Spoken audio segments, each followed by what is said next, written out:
कहानी की शुरुआत में हमें एक लड़की को एक समुंदर के किनारे दिखाया जाता है जिसका नाम जेनिफर है और सब उसे प्यार से जेन कहते हैं। जेन अपने दोस्तों के साथ एक बोट पर थी, पर इनकी बोट तूफान में फंसकर एक समुंदर पर बह गई थी, जिसकी वजह से वो बहकर इस समुद्र के किनारे पहुंच गई थी और जेन को इस बात का बिल्कुल भी आइडिया नहीं था कि वो कहां पर है। तभी वो देखती है कि उसका एक दोस्त समुद्र के किनारे पड़ा है और वो उसे खींचकर पानी से बाहर लाती है और वो बहुत ही बुरी तरह से जख्मी होता है और जेन उसके जख्मों को देखकर उसके लिए जंगलों से पानी लेने चली जाती है और वहां पर उसे एक नारियल मिलता है, लेकिन नारियल को काट कर और उसमें से पानी निकालने के लिए जेन के पास चाकू नहीं था और वो उसे पत्थर से तोड़कर अपने साथी के पास आती है। और जब वो वहां पर आती है तो वो देखती है कि उसके साथी की अब मौत हो चुकी है, जिसकी वजह से वो पूरी तरह से टूट जाती है और उसको एक बात और समझ आ गई थी कि ये आइलैंड पूरी तरह से वीरान है। और तभी वो जंगलों के अंदर जाती है और उसे एक पेड़ पर एक बैग दिखाई देता है, जिसे देखकर वो जोर जोर से चिल्लाने लगती है,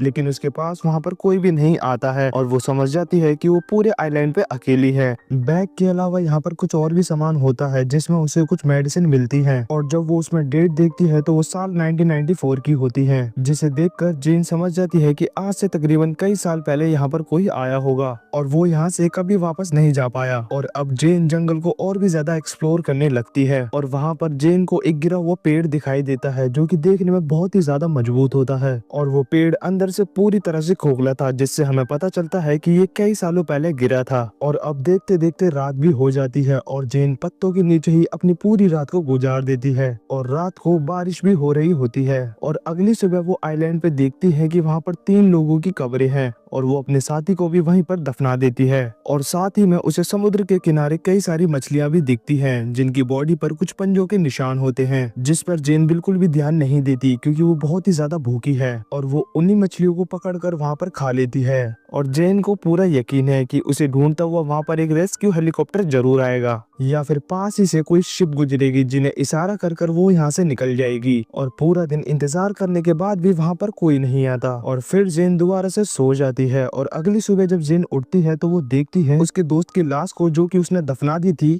वो वहां से गायब है, जिसे देखकर जेन पूरी तरीके से डर जाती है। और ये सब देख के जेन सोचती है कि इस आइलैंड पे कोई ना कोई खतरनाक जानवर जरूर है और ये सब देखते ही जेन एक लकड़ी को आगे से शार्प करने लगती है, क्योंकि रात में जब भी वो जानवर उसके आसपास आए तो वो उस लकड़ी के हथियार से उस पर हमला कर सके। और रात होने पर जेन उस जानवर का इंतजार करती है क्योंकि उसके पास कोई और रास्ता नहीं था और जेन की पूरी रात गुजर जाती है लेकिन वो जानवर उसके पास नहीं आता। और अगली सुबह जेन उठकर देखती है कि समुद्र में कुछ तैर रहा है और तभी जेन तैरती हुई समुद्र में उसके पास जाती है और वो पास जाकर देखती है कि वो एक सूटकेस है और जेन उस सूटकेस को लेकर वापस आ रही होती है। तभी जेन की नजर समुद्र के तल पर पड़ती है जहाँ पर एक बहुत ही गहरा गड्ढा होता है, लेकिन जेन उस गड्ढे पर ज्यादा ध्यान नहीं देती और जेन जब उस सूटकेस को खोलती है तो उसमें कुछ कपड़े और जूते होते हैं। और अब रात हो जाती है और जेन आग जलाकर बैठ जाती है और साथ ही में जेन डर भी रही थी कहीं वो जानवर फिर से ना आ जाए। और तभी जेन को एक हेलीकॉप्टर की आवाज आती है और वो बाहर जाकर एक फ्लेयर गन को चला देती है, लेकिन जेन की किस्मत अच्छी नहीं होती है क्योंकि जो हेलीकॉप्टर का पायलट होता है वो उस फ्लेयर गन की लाइट को देख नहीं पाता और वो उस रोशनी को देखे बिना ही वहां से चला जाता है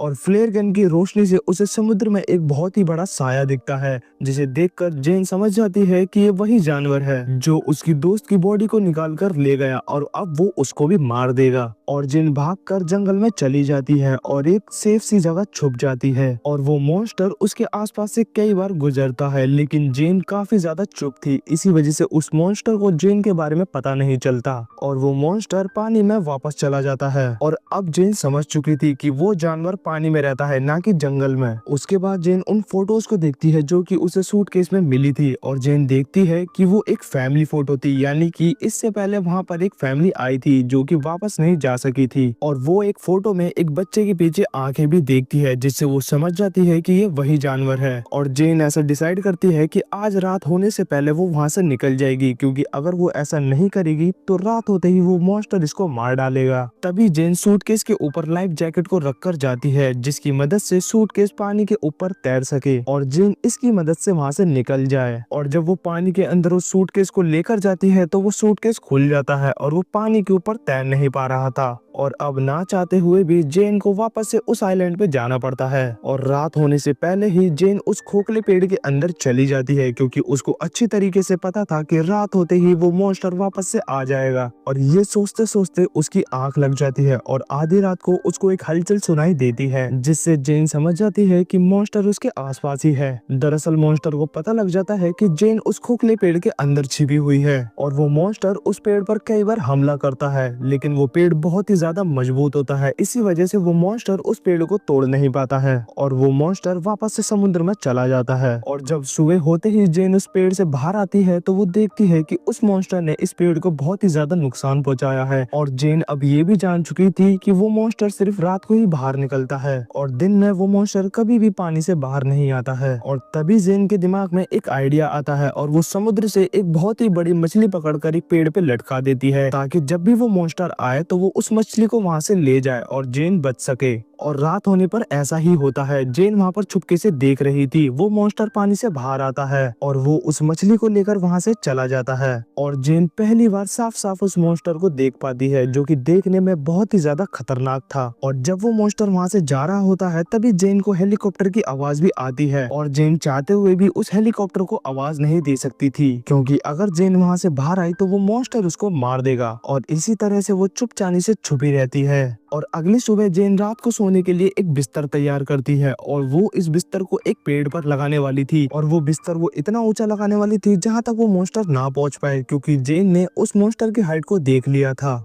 और वो वहां पर अपना बिस्तर लगा देती है। और आज जेन को वहां पर 7 दिन और 7 रातें हो चुकी हैं और आज जेन की 8वीं रात होती है। और जब जेन रात को आराम से सो रही होती है तभी मॉन्स्टर समुद्र से बाहर आ जाता है और वो मॉन्स्टर जेन के ऊपर हमला कर देता है और जेन ऊपर से नीचे गिर जाती है और जेन समुद्र की तरफ भागती है और वो मॉन्स्टर जेन का पीछा करते हुए जेन के आगे आ जाता है। और जेन ने जो लकड़ी का भाला बनाया था जिसको उसने आगे से शार्प किया था, वो उसकी मदद से उस मॉन्स्टर पे हमला कर देती है, जिसकी वजह से वो मॉन्स्टर थोड़ा सा जख्मी हो जाता है और वो जेन को अपने से दूर फेंक देता है। और वो मॉन्स्टर वहां से भागकर पानी में वापस से चला जाता है और जेन भी जंगल की तरफ भागकर वापस से अपने पेड़ पर चढ़ जाती है। और अगली सुबह जेन समुद्र के किनारे आती है और उसे वहां पर एक राफ्ट दिखती है, जिसे देखकर वो बहुत ही ज्यादा खुश हो जाती है। दरअसल उसमें एक उसका बॉयफ्रेंड और एक उसकी फ्रेंड होती है, जो कि उन्हीं के साथ बोट पर थी और वो भी इन्हीं के साथ समुद्र में डूब गए थे। और ये दोनों भी पिछले 7-8 दिनों से इसी राफ्ट पर फंसे हुए हैं। और ये दोनों जेन को देखकर किनारे पर आ जाते हैं और जेन अपने बॉयफ्रेंड को देखकर बहुत ही ज्यादा खुश होती है। और जेन अपने बॉयफ्रेंड और अपनी फ्रेंड के लिए मछलियां भी पकाती है और जेन इन दोनों को सब कुछ बताती है कि ये आइलैंड कितना खतरनाक है और कैसे हर रोज रात को एक मॉन्स्टर पानी से बाहर आता है और जो भी उसे जिंदा चीज दिखती है वो समुद्र के अंदर उसे खींच कर ले जाता है। और ये बात सुनकर उसका बॉयफ्रेंड और उसकी फ्रेंड इस बात पर बिल्कुल भी यकीन नहीं करते हैं। जेन उन्हें समझाती है कि हमारा एक साथी पहले से ही मारा जा चुका है, हमें पानी में वापस जाना होगा, वो भी रात होने से पहले। और अगर हम रात होने से पहले यहाँ से नहीं निकले तो वो मॉन्स्टर वहाँ से आकर हम सबको मार देगा। जो जेन की फ्रेंड होती है वो जेन को बोलती है कि पिछले 7-8 दिनों से हम पानी में फंसे हुए थे और हम वापस से अब पानी में नहीं जाना चाहते। और फिर जेन अपने बॉयफ्रेंड को समझाने की कोशिश करती है, लेकिन वो भी जेन की बात को नहीं मानता है। लेकिन जेन डिसाइड कर चुकी थी कि जब भी उसको मौका मिलेगा वो इनकी राफ्ट लेकर यहाँ से चली जाएगी। और जेन को एक बार मौका मिल भी जाता है, वो उनकी राफ्ट लेकर पानी में बैठने ही जा रही होती है। तभी जेन का बॉयफ्रेंड और उसकी फ्रेंड उसको ये सब करते हुए देख लेते हैं। इससे पहले जेन वहाँ से निकल पाती, उससे पहले ही ये दोनों उसको पकड़ लेते हैं और जेन पूरी तरह से बेकाबू होती है और इसी वजह से उसकी फ्रेंड उस पर हमला कर देती है, जिसकी वजह से वो बेहोश हो जाती है। और जब जेन को रात में होश आता है तो वो देखती है कि उसके हाथ और पैर दोनों बंधे हुए हैं और जेन उन्हें बोलती है कि मेरे हाथ पैर खोल दो, क्योंकि अब रात हो चुकी है और वो मॉन्स्टर किसी भी समय आता होगा। और जेन का बॉयफ्रेंड उसे बोलता है कि मैंने पूरा जंगल छान मारा है, यहाँ पर किसी भी तरह का कोई मॉन्स्टर और ना ही किसी तरह का कोई निशान है। तभी जेन उसे बोलती है कि वो मॉन्स्टर जंगल से नहीं बल्कि पानी से आता है। जेन की फ्रेंड उससे परेशान होकर वो समुद्र के किनारे चली जाती है और जेन का बॉयफ्रेंड जेन के पास ही होता है। और जेन का बॉयफ्रेंड बोलता है कि तुमने हमें धोखा दिया है। और इतनी ही देर में जेन की फ्रेंड की चीखने की आवाज आती है। तभी जेन का बॉयफ्रेंड एक जली हुई लकड़ी लेकर उसके पास जाता है और वो देखता है कि वहाँ पर एक बहुत ही बड़ा मॉन्स्टर था जो उसे उठाकर बहुत दूर फेंक देता है। वहीं जेन अपने आप को आजाद करके अपने दोस्त को बचाने के लिए समुद्र के किनारे भागती है, पर अब बहुत देर हो चुकी थी क्योंकि मॉन्स्टर ने उसकी फ्रेंड को मार दिया था। उसके बाद वो मॉन्स्टर जेन के बॉयफ्रेंड पे भी हमला करता है, पर जेन अपने बॉयफ्रेंड को लेकर जंगल में चली जाती है, जहाँ पर ये पेड़ के ऊपर ही पूरी रात गुजारते हैं। और अब जेन का बॉयफ्रेंड भी बहुत बुरी तरीके से डर चुका है क्योंकि अब उसे समझ आ चुका है कि जेन ने जो कुछ भी कहा था बिल्कुल सच कहा था और अब वो भी इस आइलैंड से जल्द निकलना चाहता है। इसीलिए ये खाने के लिए बहुत सारी मछलियां जमा करते हैं और ये लोग खाने का और पीने का सारा सामान राफ्ट के अंदर रखते हैं और ये दोनों रात होने से पहले यहाँ से निकल जाते हैं। लेकिन आज पहली बार दिन में ही वो मॉन्स्टर समुद्र के नीचे से ही इनके राफ्ट पर हमला करता है और वो मॉन्स्टर जेन को पकड़कर